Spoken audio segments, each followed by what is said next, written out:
Hello everyone, मैं हूँ श्वेता। मेरा नाम है इंद्र और आप सबका स्वागत है हमारे चैनल में। अभी हम एक वीडियो करने वाले हैं। मेरे को एक चैनल मिला है, चैनल का नाम है भक्तवत्सल प्रोडक्शंस। ओके। ठीक है, आई थिंक ये सब एआई जनरेटेड वीडियोस बनाते हैं। ठीक है, इस पे पर मेरे को देख के अच्छा लगा, थंबनेल में बहुत कड़क है इसके। और अभी हम इसमें करने वाले ओनम स्टोरी, ठीक है, जो महाअवतार वामना के बारे में है। ओके। ठीक है, तो आओ वीडियो देखते हैं। गाइस मैं लिंक डाल दूंगा, और आपको इनका वीडियो पसंद आए तो जाना और इनका चैनल जरूर देखना। चलो देखते हैं। चलिए। हिरण्यकशिपु का वध तो सब जानते हैं, लेकिन क्या आप जानते हैं प्रहलाद के पोते असुर सम्राट महाबली की असली कहानी? महाबली असुर होते हुए भी क्यों आज तक करोड़ों लोग राजा बलि की आराधना करते हैं? क्या आप जानते हैं ओणम का त्योहार आखिर क्यों मनाया जाता है? नहीं, ये तो मेरे को भी नहीं पता यार। राजा बलि भक्त प्रहलाद के पोते होकर भी देवताओं पर आक्रमण क्यों करते हैं और तीनों लोगों को कैसे जीत लेते हैं?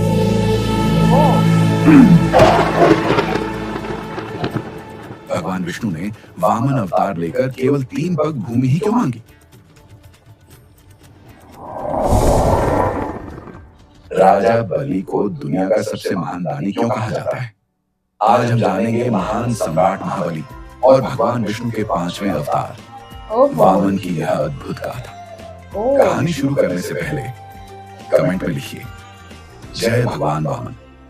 लाइक और सब्सक्राइब करके हमें समर्थन दीजिए।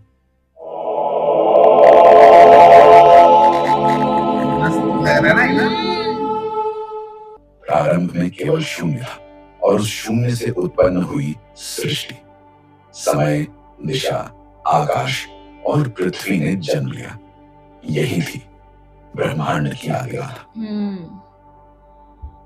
पृथ्वी की गोद से जन्म लिया हर जीव ने, और इसी से शुरू हुआ देव और असुरों का युग। ब्रह्मा के मानस पुत्र आर्षि कश्यप, जिनके वंश से ही देवताओं और असुरों की कहानी शुरू हुई। आर्षि कश्यप की पत्नियां कई थीं, परंतु उनमें 2 प्रमुख, अदिति और दिति। अदिति से जन्मे देवगण धर्म और प्रकाश के प्रतीक। दिति से जन्मे दैत्य बल और प्रतिशोध के अवतार। इसी एक वंश से निकलकर देव और असुर 2 विपरीत धाराएं बनी, जिनके बंध ने ब्रह्मांड की गाथा को आकार दिया।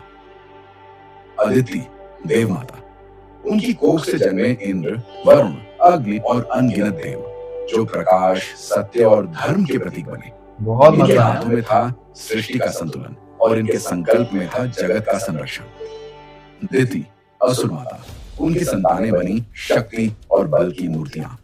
दिति से जन्मे 2 असुर भाई, हिरण्याक्ष और हिरण्यकशिपु। हिरण्याक्ष ने धरती को महासागर में डुबो दिया। भगवान विष्णु ने वराह अवतार लेकर उसका वध किया। भाई की मृत्यु ने हिरण्यकशिपु को प्रतिशोध से उसने स्वयं को ईश्वर घोषित किया। और उसके ही घर में जन्मे महान भक्त प्रहलाद वे थे, विष्णु के परम आराधक। हर यातना, हर कष्ट के बीच भी उनके पावन होठों पर निरंतर गूंजता रहा, नारायण नारायण। जब अत्याचार चरम पर पहुंचा, भगवान विष्णु नृसिंह अवतार में प्रकट हुए। हिरण्यकशिपु के अंत के बाद असुरों का राज सिंहासन उसके पुत्र महाभक्त प्रहलाद को मिला। इस प्रकार पहली बार असुर कुल का राजा भक्ति, धर्म और विष्णु निष्ठा का प्रतीक बना। बाद में महाभक्त प्रहलाद ने असुर और देवताओं के बीच शांति स्थापित की। युद्ध और वैर की परंपरा को तोड़कर भक्ति और धर्म को आधार बनाया। असुर और देव अब शत्रु नहीं, बल्कि धर्म के सहयात्री बनकर उन्होंने ब्रह्मांड में शांति स्थापित की। समय आगे बढ़ा। भक्त प्रहलाद अब वृद्ध हो चले थे। उनकी माता की अंतिम इच्छा थी कि वह अपने पोते को राज सिंहासन पर बैठते हुए देखे। उनकी यही कामना थी कि असुर वंश अब धर्म और भक्ति के मार्ग पर स्थिर रहे। प्रहलाद ने अपनी माता की इच्छा पूरी करने का निश्चय किया। उनके पुत्र विरोचन का विवाह कुलीन और तेजस्विनी कन्या विशालाक्षी से हुआ। यह विवाह असुर वंश के इतिहास में एक महान अध्याय था। मंडप में वैदिक मंत्रों की गूंज उठी। चारों ओर अग्नि को साक्षी मानकर संस्कार संपन्न हुए। विशालाक्षी की उपस्थिति ने असुर कुल में नई आभा और मर्यादा का संचार किया। इस शुभ अवसर पर प्रहलाद ने अपने पुत्र को युवराज घोषित किया। विवाह के बाद प्रहलाद ने राज्य की बागडोर विरोचन को सौंप दी और स्वयं संन्यास धारण कर लिया।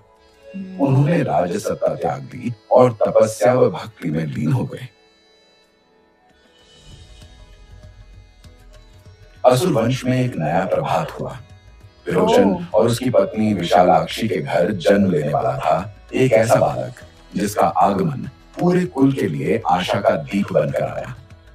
माघ शुक्ल द्वादशी की पावन तिथि पर शुभ अभिजीत मुहूर्त में जब नक्षत्र अपनी उच्चतम स्थिति में थे, तभी वह दिव्य क्षण आया। ज्योतिषियों ने कहा, यह संयोग दीर्घायु और तेजस्वी सम्राट के जन्म का संकेत है। और फिर उस पावन घड़ी में एक तेजस्वी बालक का जन्म हुआ। उसका मुखमंडल चंद्रमा सा उज्ज्वल था। आंखों में करुणा और साहस की चमक थी और पूरे शरीर से अलौकिक तेज झलक रहा था।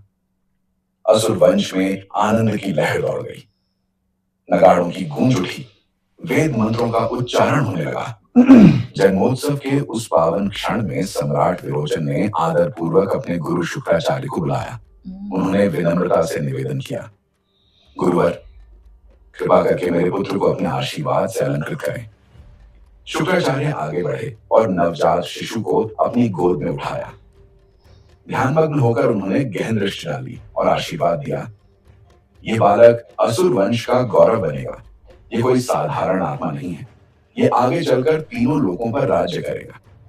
समय की धारा आगे बढ़ रही थी। इसी बीच महाज्ञानी शुक्राचार्य ने अपने ध्यान और ज्योतिष साधना में एक गूढ़ संकेत पाया। उनकी दृष्टि में स्पष्ट हुआ कि विरोचन की जीवन रेखा क्षीण है। उसके ऊपर अकाल मृत्यु का गंभीर साया मंडरा रहा है। राजन, तुम्हारे जीवन पर घोर संकट आने वाला है। इससे बचने का केवल एक ही उपाय है। तुम्हें हिमालय की गोद में जाकर 10 वर्षों तक कठोर तप करना होगा। केवल वही तप तुम्हें मृत्यु से रक्षा देगा। शुक्राचार्य की चेतावनी के बाद विरोचन हिमालय की ओर प्रस्थान की तैयारी करने लगा। उसका हृदय भविष्य की अनिश्चितता से भरा था। तो सम्राट विरोचन हिमालय की कंदराओं में चला गया। कड़कड़ाती ठंड, प्रचंड हवाएं और बर्फ की चट्टानों के बीच उसने वर्षों तक घोर तपस्या की। 10 वर्षों तक वह निर्विकार खड़ा रहा, न भूख की परवाह की, न नींद की। आखिरकार उसकी तपस्या से प्रसन्न होकर सूर्यदेव प्रकट हुए। उनकी आभा से समस्त हिमालय आलोकित हो उठा। सूर्यदेव ने कहा, विरोचन, तेरे धैर्य और तप से मैं प्रसन्न हूं। उन्होंने अपने तेज से निर्मित एक दिव्य मुकुट प्रदान किया और आशीर्वाद दिया, जब तक यह मुकुट तेरे मस्तक पर रहेगा, तुझे कोई परास्त नहीं कर पाएगा।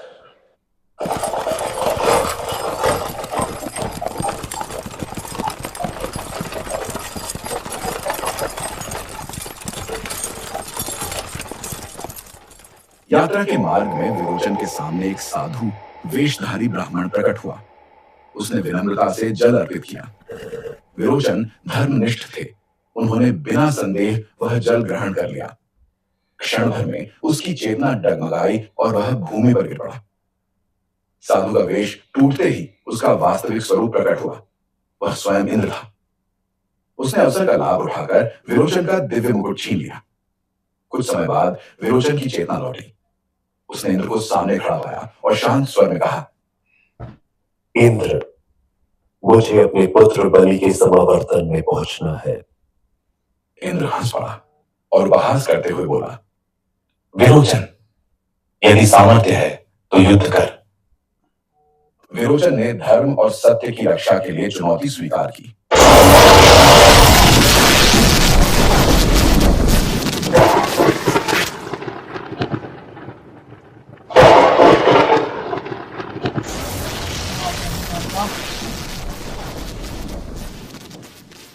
परंतु मुकुट के बिना उसकी शक्ति क्षीण हो चुकी थी। इंद्र ने छल और बल दोनों से आक्रमण किया और अंततः विरोचन भूमि पर गिर पड़ा। किंतु इंद्र की निर्दयता यहीं समाप्त नहीं हुई। उसने विरोचन का शरीर तुरंत जला दिया अरे रे। ताकि कहीं शुक्राचार्य अपनी संजीवनी विद्या से उसे पुनः जीवित न कर दें।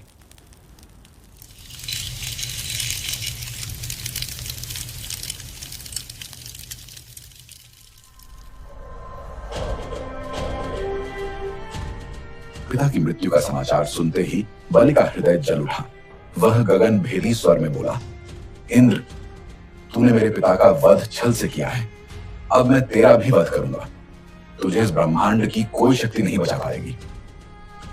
उसकी प्रतिज्ञा सुनकर असुरों की सभा कांप उठी। वह अकेला ही रणभूमि की ओर निकल पड़ा और उसके कदमों से पृथ्वी थर्रा रही थी। स्वर्ग के द्वार पर इंद्र प्रतीक्षा कर रहा था। उसने हंसते हुए कहा, विरोचन के पुत्र, तेरे पिता भी मेरे वज्र के सामने टिक न सके। तू किस बल पर खड़ा है? बलि ने उत्तर दिया, उनकी मृत्यु ने ही मुझे शक्ति दी है। आज तेरा भी अंत होगा। युद्ध प्रारंभ हुआ। आकाश में वज्र की गर्जना हुई। धरती बलि की गदा के प्रहार से कांप उठी। इंद्र ने वज्र फेंका तो बलि ने अग्निबाण से उसका उत्तर दिया। वज्र और अग्निबाण टकराए तो मानो सूर्य और बिजली का संगम हो गया। युद्ध इतना भयंकर था कि देवता और असुर दोनों विस्मित हो उठे, परंतु अनुभव और छल इंद्र के साथ था। धीरे धीरे बलि के शरीर पर घाव गहरे होते गए। अंततः इंद्र ने वज्र से प्रहार कर उसे भूमि पर गिरा दिया। उसका शरीर मृत्यु के निकट था। इंद्र ने गर्जना की, तेरा अंत यही होगा। तेरे पिता की भांति तुझे भी अग्नि में भस्म कर दूंगा। वह बलि के शरीर को नष्ट करने ही वाला था कि आकाश से शंखनाद गूंज उठा। दिव्य आभा फैल गई और स्वयं भगवान विष्णु प्रकट हुए। उनका स्वर दिशाओं में गड़गड़ाहट की तरह गूंजा। इंद्र, तूने मेरे प्रिय भक्त का वध छल से किया है। क्या यही तेरा सामर्थ्य है, निर्दोष पर वार करना? तू ये सोचता है कि भोग और बलिदान से महानता सिद्ध होती है, परंतु जान ले, महानता केवल धर्म और सत्य से होती है। आज से मैं तुझसे और देवताओं से अपना नाता तोड़ता हूं, क्योंकि यदि देव भी छल और अन्याय करने लगे तो फिर असुर और देवताओं में अंतर ही क्या शेष रह जाएगा। सही बात। असुर राजधानी शोक में डूब गई। महल के प्रांगण में युवराज बलि का निष्प्राण शरीर रखा था। माताएं रो रही थीं, योद्धा मौन खड़े थे। महारानी का विलाप वातावरण को विदीर्ण कर रहा था। तभी आगे बढ़े महाज्ञानी शुक्राचार्य। उन्होंने गगन भेदी स्वर में कहा, नहीं, यह बालक मृत्यु का बंधन नहीं स्वीकार करेगा। वेद मंत्र गूंजे, अग्नि प्रज्वलित हुई और उनके तप की शक्ति ने बलि को स्पर्श किया। क्षण भर में उसकी श्वास लौटी, आंखों में तेज चमक उठा और वह उठ खड़ा हुआ। पूरी सभा जय घोष से गूंज उठी। यह केवल जीवन दान नहीं था, यह बलि का पुनर्जन्म था। वर्षों के साथ उसका व्यक्तित्व और अधिक तेजस्वी हुआ। सम्राट महाबली युद्ध कला में अद्वितीय सिद्ध हुए। गदा, धनुष, तलवार और शास्त्र सभी उनके अधीन थे। पर उनकी सबसे बड़ी पहचान वीरता नहीं, बल्कि भक्ति और दानशीलता बनी। जहां भी सम्राट महाबली विराजमान होते, वहां धर्म और न्याय की आभा फैल जाती। उनके द्वार से कोई याचक खाली हाथ नहीं लौटा। उनकी उदारता इतनी विलक्षण थी कि माता लक्ष्मी स्वयं उन पर प्रसन्न हुई। महाज्ञानी गुरु शुक्राचार्य ने जब देखा कि सम्राट महाबली का तेज और सामर्थ्य दिन प्रतिदिन बढ़ रहा है, उन्होंने दिव्य यज्ञ किया। वेद मंत्रों की गूंज और तप की अग्नि से प्रकट हुआ एक अजेय रथ, स्वर्ण और रत्नों से जड़ा, अपराजेय कवच से घिरा हुआ, जिसके पहियों की गर्जना आकाश को हिला देती थी। इस रथ पर आरूढ़ होकर कोई भी शत्रु तुझे पराजित नहीं कर पाएगा। जब सम्राट महाबली उस दिव्य रथ पर सवार हुए तो मानो तीनों लोग उनके संकल्प के आगे झुक गए। उन्होंने अपनी संगठित सेना के साथ स्वर्ग पर चढ़ाई की। युद्ध छिड़ा, देव सभा कांप उठी। इंद्र ने अपने वज्र से प्रतिरोध किया।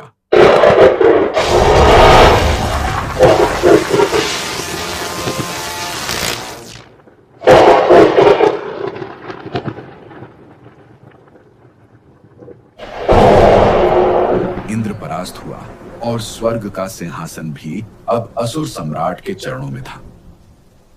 महाबली ने अपराजय विजय पाई। अब वे तीनों लोकों के सम्राट बने। उनकी सबसे बड़ी शक्ति थी उनकी दानशीलता और न्यायप्रियता। उनका साम्राज्य धर्म, भक्ति और समर्पण का प्रतीक बन गया। कहते हैं कि सम्राट महाबली को किसानों का राजा कहा जाता। उनके शासन में कोई भूखा नहीं रहा, कोई अन्याय का शिकार नहीं हुआ।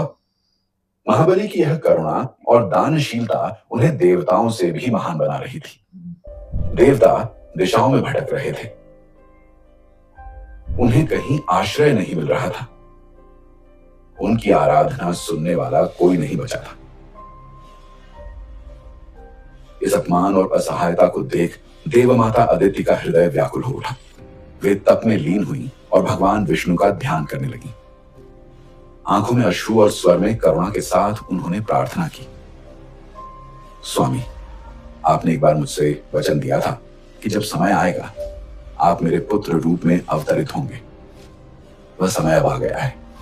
मेरी गोद को पवित्र करें और पुत्र रूप में अवतरित होकर देवताओं का उद्धार करें।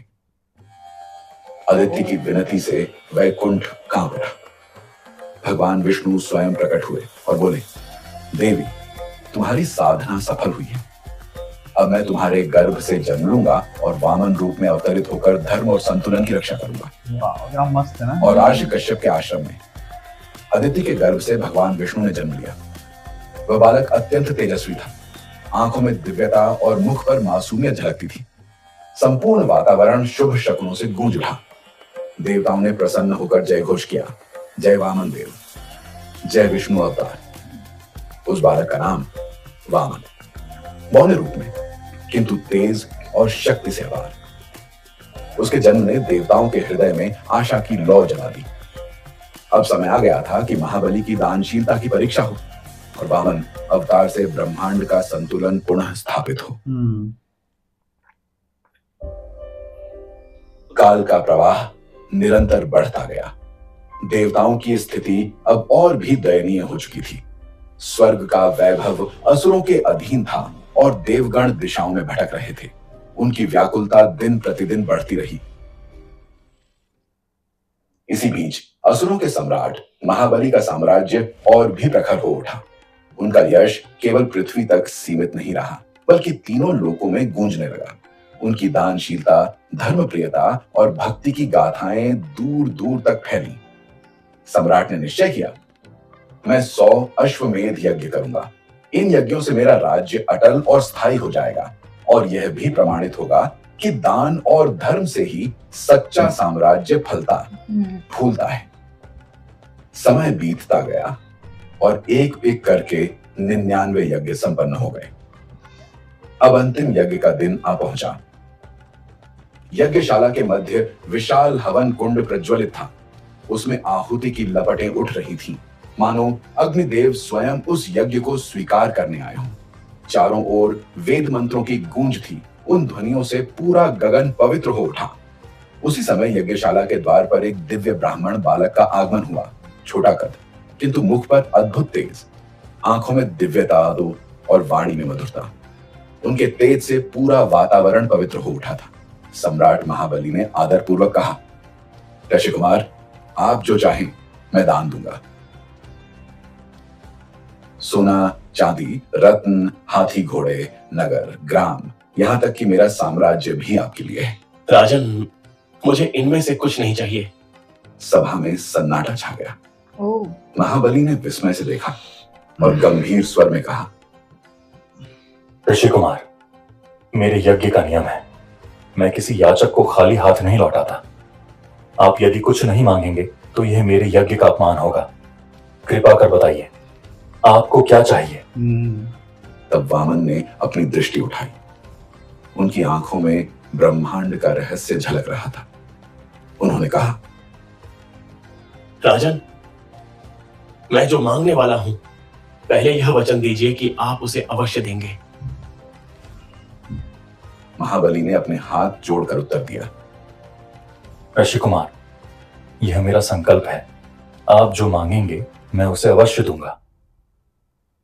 यह स्वयं भगवान विष्णु है जो देवताओं की ओर से आपके सामने खड़े हैं। यदि आपने वचन दे दिया तो सब कुछ उनसे छिन जाएगा। सभा स्तब्ध रह गई, परंतु सम्राट का चेहरा शांत और गंभीर बना रहा। उन्होंने आदर से गुरु की ओर देखा और कहा, गुरुवर, यदि यह स्वयं विष्णु हैं तो यह तो मेरे लिए और भी सौभाग्य की बात है।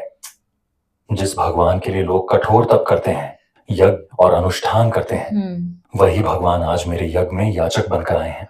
क्या इससे बड़ा गौरव मेरे लिए और कोई हो सकता है? मैं अपना वचन कभी नहीं तोड़ूंगा। शुक्राचार्य क्रोधित हुए, पर सम्राट की अडिग भक्ति और दानशीलता डिगी नहीं। महाबली ने गर्व से कहा, ऋषि कुमार, आप जो भी मांगेंगे मैं दूंगा। यह मेरा अटल संकल्प है। तब वामन ने मधुर स्वर में कहा, महाराज, मुझे केवल उतनी भूमि चाहिए जिसे मैं अपने 3 पगों में नाप सकूं। महाबली हंस पड़े।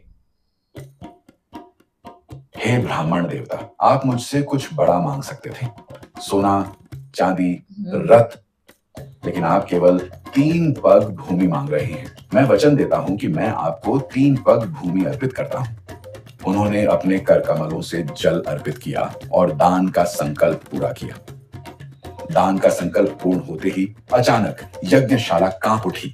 वेद मंत्रों की ध्वनियां और तीव्र हो गईं। अग्निकुंड की ज्वालाएं आकाश को छूने लगी। वे थे स्वयं विष्णु का विराट रूप, जिनके उदय से ब्रह्मांड प्रकाश में हो उठा। देव स्तब्ध रह गए, असुर विस्मय में कांप उठे। आर्ष और मुनि निःशब्द होकर चरणों में झुक गए। उस क्षण संपूर्ण सृष्टि मानो एक ही स्वर में पुकार उठी, यही है धर्म के पालनहार, ब्रह्मांड के अधिपति। एक पग में उन्होंने संपूर्ण पृथ्वी को नाप लिया, दूसरे पग में समस्त आकाश उनके अधीन हो गया। अब तीसरे पग के लिए स्थान शेष न रहा। गगन भेदी स्वर में भगवान ने कहा, राजन, अब बताओ मेरा तीसरा पग कहां रखूं? यज्ञशाला में गहरा सन्नाटा छा गया। देवताओं की दृष्टि स्तब्ध थी। असुरगण भय से कांप रहे थे, परंतु सम्राट महाबली का चेहरा शांत था। वह आगे बढ़े, विनम्रता से झुके और बोले, प्रभु, आपने अपने 2 पगों में पृथ्वी और आकाश समेट लिया। अब तीसरे पग के लिए स्थान केवल एक है, मेरा सिर। मेरे वचन को पूर्ण कीजिए। मैं अपना जीवन, अपना अहंकार सब आपके चरणों में समर्पित करता हूं। उपस्थित हर आत्मा ने देखा कि एक असुर सम्राट ने स्वयं भगवान के समक्ष वचन और दान की रक्षा के लिए अपने प्राण तक अर्पित कर दिए। ये केवल दान नहीं था, यह भक्ति, वचन और समर्पण की पराकाष्ठा थी। भगवान वामन ने करुणा से उनका समर्पण स्वीकार किया। उन्होंने महाबली को पाताल लोक का अधिपति बना दिया। पर यह पराजय नहीं थी, बल्कि अनंत गौरव का क्षण था। तुम युगों युगों तक स्मरण किए जाओगे और मैं स्वयं तुम्हारे द्वार पर द्वारपाल बनकर रहूंगा। पर महाबली की स्मृति आज भी जीवित है। कहते हैं, जब भगवान वामन ने उन्हें पाताल लोक का स्वामी बनाया तो महाबली ने प्रार्थना की, प्रभु, मुझे अपनी प्रजा से मिलने का अवसर अवश्य दें। भगवान विष्णु ने वचन दिया, हर वर्ष तुम्हें अपनी प्रजा से मिलने का अधिकार रहेगा। और वही दिन आज ओणम उत्सव के रूप में मनाया जाता है। केरल और भारत भर में यह पर्व महाबली की स्मृति में मनाया जाता है। माना जाता है कि उस दिन महाबली अपनी प्रजा से मिलने धरती पर आते हैं। लोग मानते हैं कि उस दिन सम्राट महाबली स्वयं आकर देखते हैं कि उनकी प्रजा सुखी और समृद्ध है। ये थी सम्राट महाबली और भगवान वामन की दिव्य गाथा। अगर वीडियो पसंद आया हो तो लाइक और सब्सक्राइब करके हमें सपोर्ट जरूर कीजिए। कमेंट में लिखिए जय वामन भगवान और बताइए अगली बार आप कौन सी कथा सुनना चाहते हैं, समुद्र मंथन या कोई और। साथ ही हमारे चैनल पर मौजूद नरसिंह अवतार की अद्भुत कथा जरूर देखिए। ओह भाई वीडियो क्वालिटी बहुत मस्त है, पूरा एआई से बनाया हुआ है ख्याल से। बहुत और मस्त। बहुत वो जो बनाया है ना, क्योंकि इतना बड़ा वीडियो एआई से बनाना आसान नहीं है, वो प्रॉम्प्ट टाइप कर करके बनाना, ये वो बहुत मस्त है, और क्लियरिटी भी क्या मस्त थी वीडियो की। एक्चुअली जिस तरह उन्होंने वो हर एक चीज बोला ना, वो हर एक मतलब होता है ना, इनकी मम्मी ने बोला हाँ। जन्म लेने के लिए, यस, फिर धीरे धीरे बालक, वो फेस, पूरा वो बालक उसका का पूरा बैक face स्टोरी भी और बताया भाई, है कि प्रहलाद भक्तप्रहलाद जी का पोता था वो, तो हाँ पूरा पूरा बताया कि ओणम क्यों सेलिब्रेट क्यों किया जाता है। सेलिब्रेट किया, ये स्टोरी तो मुझे भी नहीं मेरे को पता थी, पता आई थी हैव नो बस। आइडिया। बट बहुत अच्छा लगा यार, बहुत। अभी नेक्स्ट ईयर ओणम जाना है यार केरला। पर यार मस्त है, अभी वो इनके चैनल पे सारे वीडियोस सारे देखेंगे, मेरे को देखेंगे, बहुत अच्छा लगा बहुत वीडियो। अच्छा लगा यार। भक्त वत्सल, राइट, बहुत मस्त बनाया आपने, यस, बहुत मस्त। हाँ, भक्तवत्सल प्रोडक्शंस है चैनल का नाम। प्रोडक्शंस या बहुत मस्त बहुत बनाया। बढ़िया चैनल है, एकदम मजा आया मेरे को देख के। ज्यादा वीडियो नहीं है फिलहाल, आई थिंक 13 ही वीडियो है, पर आई एम प्रीटी श्योर अगर आप लोग सपोर्ट करोगे और इनको, तो और वीडियोस डालेंगे। हाँ, इनको और सजेशंस दोगे तो, जैसे उन्होंने खुद यस बोला ना कि कौन सी स्टोरी सुनना पसंद करोगे यस, एंड ऑल, तो भाई बहुत अच्छा लगा, मजा आ गया। अमेजिंग। तो ठीक है, गाइस ऐसे ही और सजेस्ट करते रहना, तब तक आप सब अपना ख्याल रखिए। Bye bye.